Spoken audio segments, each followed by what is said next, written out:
Coney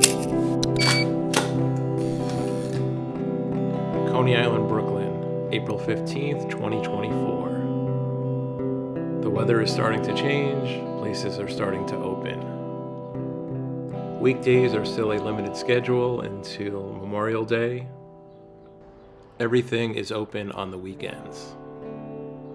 On this day, I was there for an hour and a half, and I took 100 pictures, half of which I made as selects and were edited. When you're working on something long term and going back to something again and again, things that make the cut this time might not make it next time. This picture right here is a perfect example of that. If you did a 90-minute photo job, you could easily deliver 100 pictures. A lot of them would be good, but how many of them would be great? Maybe 10, but how many of them would be really great? Maybe 1 or 2. As always, I'm always interested in bright, harsh light on flat and colorful surfaces. It's repetitive, but beautiful. As the days go by on the calendar and the weather continues to get warmer and warmer, there are more people out and about every day. Even though it is getting more crowded every day, I'm still trying to find these little quiet moments, things that are not usually photographed or noticed by most people. At this point, the cyclone is only open on the weekends. As we get further into the season and things get busier, I'm curious to see what kind of shots I could get with people on and interacting with the ride.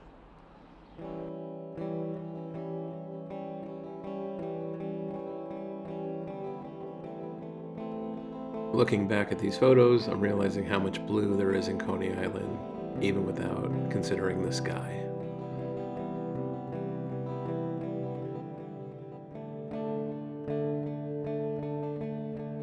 I'm already getting nostalgic for a Coney Island that is empty. Before you know it, the weather will be getting cold again, and everyone will be hibernating.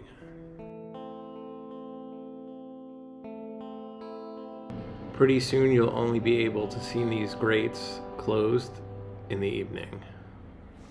In Coney Island, there is great street art everywhere.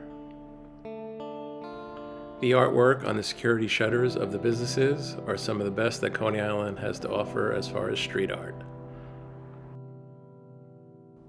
I'm always a fan of light and shadow, and the longer the shadows, the better.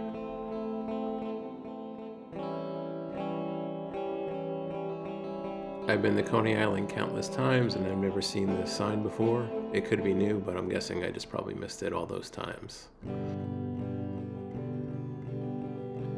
As we get closer to the summer season, I have to find new and interesting ways to get pictures without any people in them.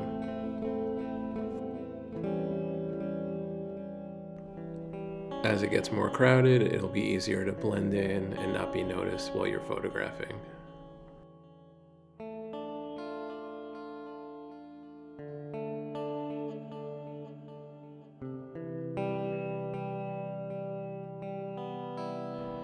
This one is a shout out to Barney Stinson.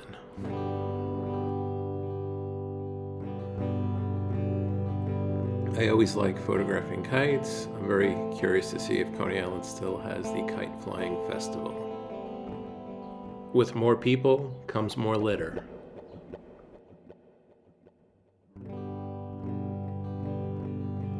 Pretty soon the beaches will be packed with people trying to beat the summer heat.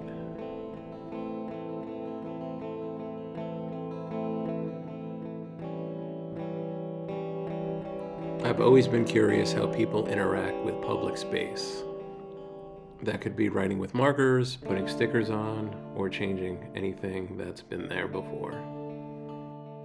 Graffiti, murals, things that have taken a lot of time, things that have taken a little time, things that are supposed to be there, things that are supposed to not be there, things that you're not sure if they're supposed to be there or not.